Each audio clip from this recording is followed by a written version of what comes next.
can't stop jamming. Gotta jam. Gotta jam. Happy Monday, guys. How are you guys doing? It's good to be here. It's good to be hanging out, drinking some cold coffee, which I actually like cold coffee. Um, just hanging out on my Monday. Woke up about a little over an hour ago, and just kind of slowly making my way to the land of the living. You know, forgot to start the captions because I'm a dumb. All praise be to Grindzilla. Welcome to the disciples. All praise be to Grindzilla. Charger, my man, I love you, bro. No, I love you, bro. I love you, bro. How you doing, buddy? Thanks, man. 14 months. 14. That's like a year with 60 days to spare. It's good shit, dude. Thank you so much, man. The support. Charger Hawk's been around, at least from the stream perspective, since pretty much the beginning. In one form or another. It was kind of like when two wolves meet for the first time, they circle each other and they sniff the air and they slowly get closer and they're like, I don't know. And then they become really good friends and they become part of a pack. Charger's a wolf in my pack. Love me some Charger Hawk. Some Charger Hawk wolf. I'm gonna call him the fucking wolf. The nerd wolf. Love that man so much. Thank you for all the support over the years, man. Not just the subscriptions, but just always being encouraging and being someone I could nerd out with in environments where that wasn't always encouraged. And even, I think the true test of our friendship and brotherhood was when it wasn't easy for us to hang out or whatever, and you continue to support, maybe even support more, and you're all in with the clan, you're all in with our friendship, and that means everything. And I can't say it enough how much I appreciate you. So thank you, dude. Miss you too, buddy. George, I just spat out some of my potato olays laughing at that, lol. He's like,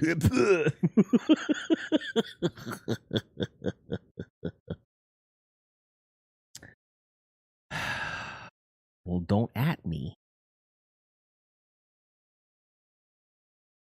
I meant to shave this morning and I forgot. I need to do that. I need to do that before I leave the house tomorrow. That's what needed to happen. Because I started looking this morning at some antique stores in the area, and I was like, oh man, there are a bunch. I wanted to kind of do a once over of the area,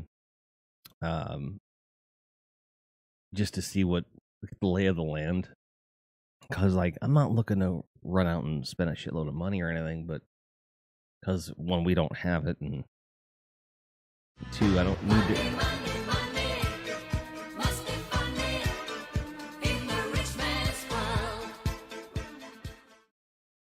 I think Tony's trying to tell me to buy a game tomorrow.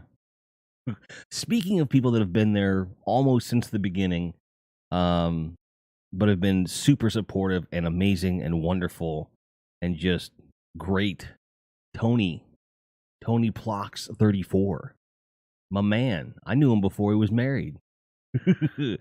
Thank you so much for that, man. You didn't have to do that, you know that, but I appreciate that. So, okay. I promise that I will spend at least $5 tomorrow.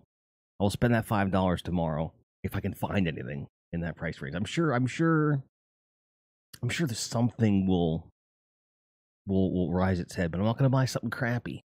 I don't find anything tomorrow, I'm going to hang on to it. That $5 will go to the game grind experience. For those of you who don't know what I'm talking about, I have always fancied myself somewhat of a game collector. But I went through those phases that everyone does where you start selling stuff off and whatever, and I'm still kicking myself in some ways. I got rid of my 360 and like over 50 games. And I got, in exchange, I got a PS3 and about 15 games, and also put money down on the PS4. Now, long term, I think that was a smarter investment, if for no other reason than the PS Plus collection that I got, because I went to that system. And now I have a 360 again. I've got a lot of those games back. and I would argue that it's cheaper to collect for the 360 than it ever will be for the PS3. And that's some of the stuff I'm looking to get. So, and I have a video I'm going to be making tomorrow. Like, I'm going to record and edit it tomorrow, talking about my best kept online secret when it comes to buying games. Now, you guys know about a lot of the Marvel game licenses got pulled and yanked a few years ago, and there's some games you just can't get anymore. Like, they remade Marvel Ultimate Alliance on PC and console, but you can't buy those remakes. They never made a hard copy of them.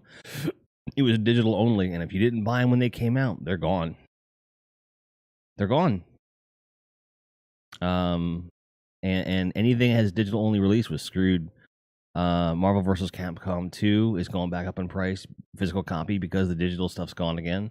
I have a digital copy of that game on Xbox 360. I had a physical copy on PS2, and I traded it in at a GameStop for $60 on trade-in at a GameStop in 2007 or 8.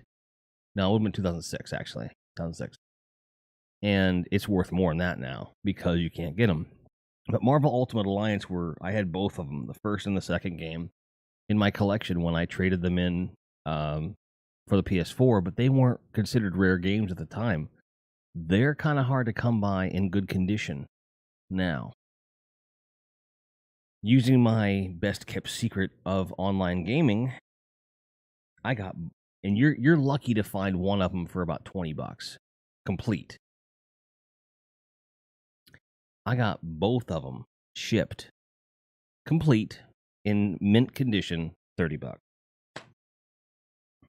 Got manuals.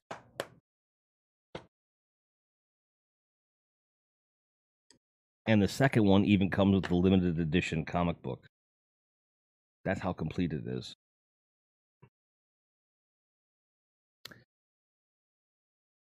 Exactly. And these are only going to get more valuable because I don't think these games are ever coming back. You know, I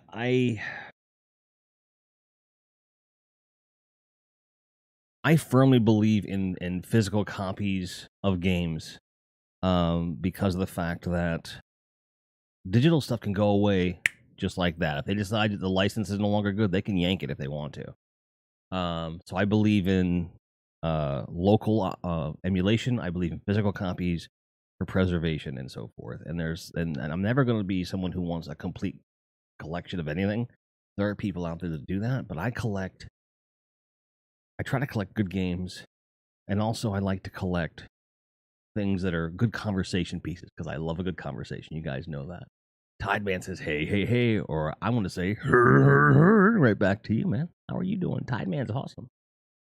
We get a shout out for Tide Man. If you're not following Tide Man on Twitter and the Twitches, that's a problem. That's a problem. He's a good guy, and he's super chill. A lot of fun to hang out with. He definitely does his division. I've seen him play other games, but they escape me at the moment. He's a good fella. You want a chill stream to just kind of hang out in? That's your guy right there, Tide Man. Check him out.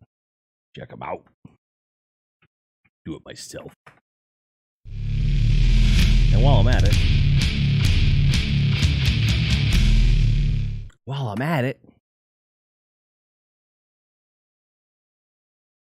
come on, Command, you're fucking me up, dude.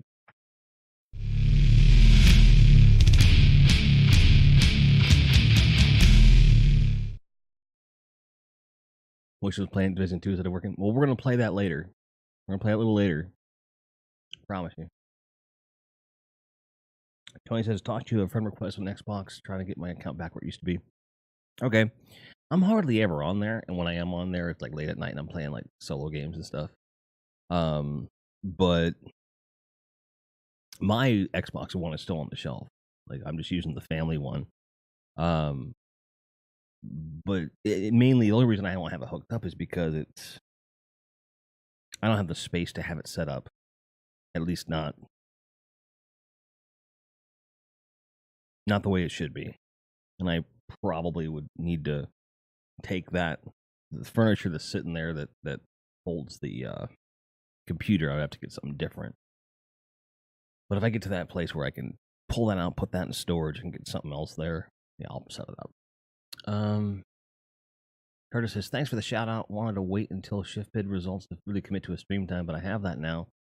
Should be up and trying soon. Well, that's the thing. You got to build the community as much as you can before, you know? Get people to follow. Like, tell them you can do it. You know, but I think you're going to be really good at it. I can't wait. Cannot wait. I will be there for the first one if I can be. Kai Man says, just hit 30 on Division 2. Got to hit those strongholds now. I'm at level 9. Level 9. I've only played. Is there a thing in Ubisoft where it can tell you how much game time you have in a game? Let me look.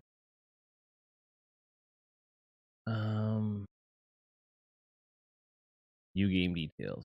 Okay, I have a total of 10 hours and 25 minutes in the game. Total. Oh, it says 13 hours here.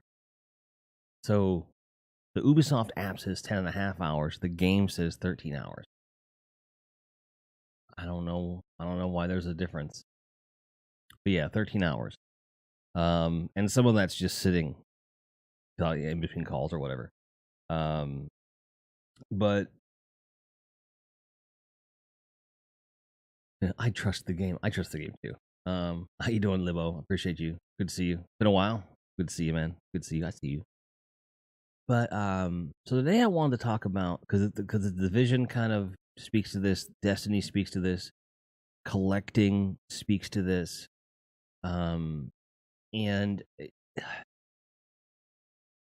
your most valuable resource that you have as a human being,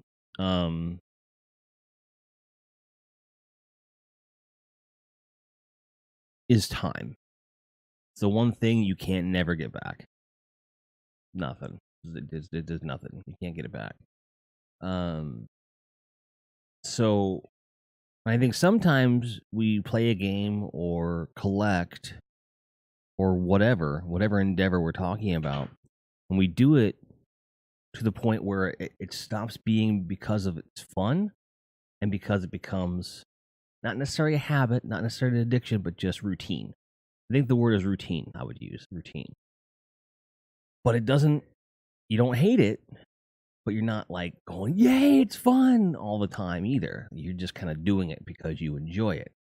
But there's a difference between that and like, yee, fun. So my thing is like, where does that distinction begin, right? I mean, I'm not going to judge anybody for their time spent in a game. Nobody, my lady loves her Second Life. She's playing a lot of ESO right now and doing really well at it. And she's playing ESO the way that I used to do Destiny. And I'm really impressed with her commitment to it. And she's having a blast. Like, I hear her laughing sometimes like a hyena, and I fucking love it because I know she's having a good time, and that makes me smile. And I have 3,600 hours in the first Destiny. I've got. Let's look at how much time I have in Destiny 2. Let's look. Grindhead. We'll look. Okay. What do you mean you can't load account Grindhead? What the hell? Oh, we probably have maintenance right now. Thanks, Bungie. You just ruined it. I have at least 1,800 hours in Destiny 2 at this point. And it's something where Charger says, for me, I think it's when your gaming becomes your social outlet to stay connected with friends. A lot of folks I don't see in real life anymore, but I can game with. Then when the droughts and content come from time to time, we still have the routine to hang out. So Liberty agrees. Tony says it feels good to play Halo again. Can't wait for it to come to Steam. I agree. I think it's cool. I mean, my whole thing, I definitely think there's that, but like, for some reason, I have gotten to a point with the grindier games where I don't really play with other people. And even if I am in a place where I want to, I think people are just used to me playing by myself, and they just stopped asking. And I understand that. But for me, it kind of gets to a point where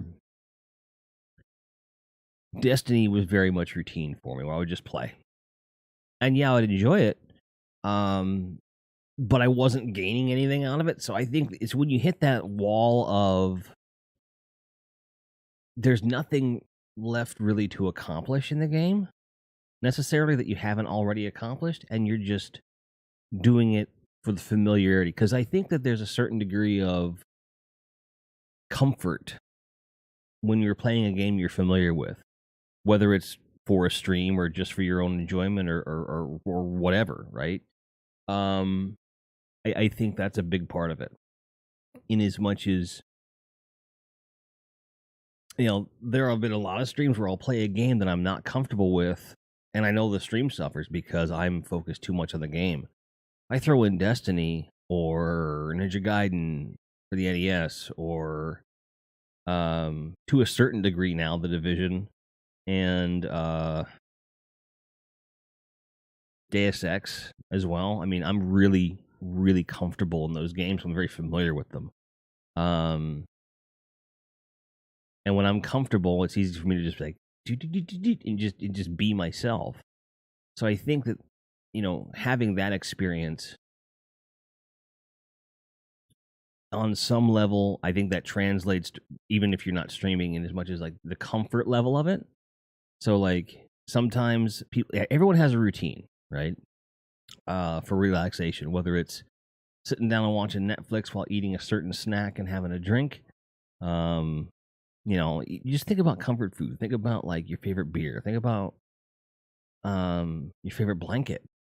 I think games, just like movies before them and music before them, have gotten to this point where they have become like comfort food, like a comfort thing. And I think that's where it transcends, where you're not really like doing it as a pastime anymore. That like this is just, it feels like home. Um, and obviously there are going to be people out there that have an addiction to any activity, and I'm not going to downplay that for a second. But I think that all too often, people having a place they're comfortable is often mistaken by others as an addiction, even though it isn't one. Um, I would argue that my first 6 months of Destiny play was inarguably an addiction. I think after that, it became just somewhere that I felt safe. Felt safe, felt like somewhere that I mattered, that I could relate to people, that I knew what to expect. I couldn't be surprised in a bad way. Um, and I think that's where a lot of these games, these persistent worlds like Destiny or Grand Theft Auto or Division or Second Life or ESO or Warcraft, you keep going on and on with these different names. When you find something that speaks to you and or a group of people you can play with or both, hopefully, I think you get to that place where you just feel like you're at home. And again, maybe you're not going to have fun every night. Maybe you're going to get frustrated some night. Um, but I do think that just that knowing at this time I'm going to turn this thing on, I'm going to do this thing with these people, or even alone. Um, I think that's what it boils down to. So Liberty says, gaming gave me my girlfriend that I cherish after we were doing a raid in WoW, and we learned that we lived within an hour of each other. So gaming is how I bond and make friendships and relationships with people. Absolutely. And that's awesome, dude. That's how I met Farron. Technically streaming, but it was because of a game. Like she came to the stream to learn about Destiny 2. And she had a lot more than she bargained for. Oh, she learned about Destiny 2. She learned about Destiny 2, and I tell you what. But I will also say that even though we don't play it much anymore together, for multiple reasons, the biggest one being that neither of us have the expansion at this point on PC. And plus, she's very engrossed in the gaming group that she's always had, which is fine. Like that was never there was never an illusion about that where we were always going to play together. But like with Destiny 2, playing with her was some of the best Destiny I've ever had. Really, honestly, it was just fun. Very, very chill, fun. Like, like I could teach her stuff, but I didn't have to. She was more about like, let's go do stuff, take me places to progress the character, and then I'll ask you questions. And it was really like there was no expectation other than let's just go have fun together as a couple, and we totally did, and it was great. It was fucking great. I would like to do it again sometime. Um, we just I don't have a priority of getting Forsaken on PC, which means that she doesn't really have a reason to at this point. So I'm basically on PC for Destiny 2. I'm waiting to see what happens when they announce like what's happening for year 3. And I would say that more than likely there's going to be some kind of a catch up pack, if you will, a catch up packet for everything, and that's probably what I'll do for PC, especially given that with this season, like they had bounties where you could catch up light level wise. As soon as I saw that, I was like, well, I don't have any reason to really seriously grind in Destiny 2 right now with the division coming out. Meaning that they're setting a precedent that if you fell behind, you can come back in. So for me, it's like in Destiny, and this is actually a benefit to the way they've structured the game. There's very little content that is time gated in the way that you can never go back to it. Like all those quests are still going to be there. All that content's still going to be there, on some level. Some you might miss some lore stuff, but I'm not a huge lore hound. But as far as the activities, like they're always going to be there. And if I decide if I get a wild hair up my ass and I want to just push, I can. And that's what I love about Destiny is that the way they've structured it now, you can do that. So I'm taking full advantage of it and playing what I want when I want. And it allows me to focus on the division, but even then, on the division, as we showed, I've only played 13 hours. The game's been out for several days now, officially. I didn't have early access because I didn't want to spend that money. And I'm playing when I want, how I want. And it's a weird feeling. Because Charger can attest to this, Tony can attest to this. Anyone who ever wants to stream can attest. I used to be a 6 to 12 hour a day guy on whatever game I was playing. Not anymore. Not really. And to be fair, a lot of that has to do with the job that I have. Because I do sit at this desk when I work, and when I'm finished working, I want to like totally disengage a lot. A lot of times I want to get up and get away from the desk, although I've been embracing the desk more. I've been trying to de-vilify my my desk because it's not my desk's fault that this computer's here. So but I still I don't want to be active. I want to be passive in some of the stuff I'm doing. And because I have picked up the collecting bug again, I'm kind of being more engaged with that. I'm working more with the YouTube stuff as well because I'm trying to get that series off the ground. And I'm just basically I'm trying to balance everything. I'm trying to do more instead of like I'm trying to vary my activities a bit more rather than I'm doing this one thing on my off time, which was a big problem for me, which was work, eat, drink, stream, Destiny. Those were like pretty much it. And for the first few months of Destiny, I didn't drink. I didn't drink for 9 months when Destiny 1 came out. Because I was that serious about being ready for a raid at any time. I was scared if I was drunk, I wouldn't be able to play. And as time has gone on, I'm like, ugh. And the thing is, I haven't done any of the raids since Forsaken came out. I want to. I really, really want to. But I have very little drive to do it. As weird as that sounds. Destiny has become something that's very comfortable, and I play it when I want, but I don't feel any obligation to do everything. because I have resigned myself to the fact that I am never going to have everything in that game. I'm never going to be the guy that has all the loot. No one is. You may do all the activities and get all the loot at least once. And you have that collection, and that's awesome. And I'm down for that.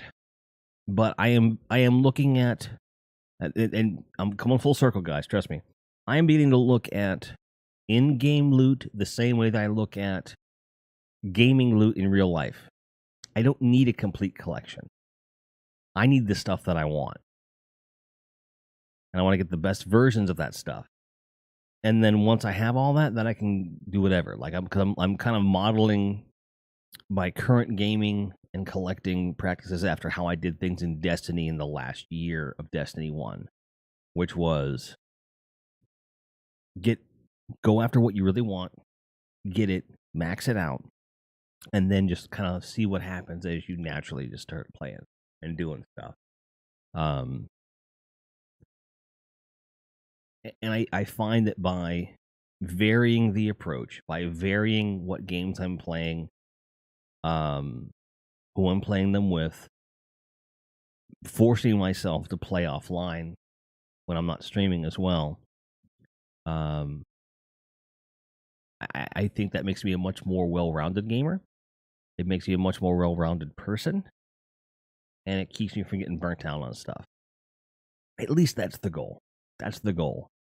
I'm not saying that's the right or wrong way to do things for anyone, but I'm just giving my experience as far as that goes, because I don't ever want to get to a place again where I do one thing all the time, I get burnt out, and I'm like, well, now what do I do? And then I get depressed for like 3 weeks and I don't want to do anything, because that has happened. Some of you guys know, some of you guys don't. I don't want to be like that again for any reason. I don't want to put all my eggs in one basket. I want to, one, I don't like eggs. Two, baskets are messy. Three, shit. Island Jamie Lee, good morning to you as well. It's good to see you. We're talking about how we stay well rounded as gamers and as people. And when gaming goes from, it transcends the idea of being just a fun little thing and becoming something else. Where it isn't necessarily like, oh wow, this is new and fun. When the honeymoon period is over, like, does it become a habit? Does it become a routine? Is it like a safety blanket? Or is it all those things? Do different games fill different needs? Do how we approach things in a game in real life affect how that works? Like, we're having that kind of talk.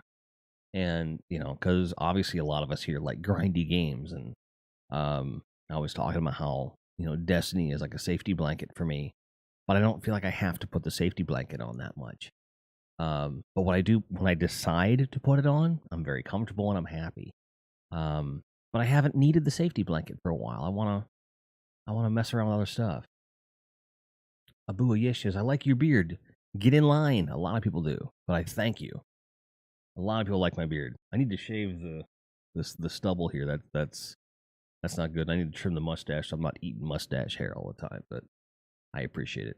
That's the thing. I always, people always say how much they like the beard, then I trim it, and I'm like worried that people will like not like it, and they're like, I can't tell you trimmed it. It does happen though. It does. Here, have a close up. There you go. But like,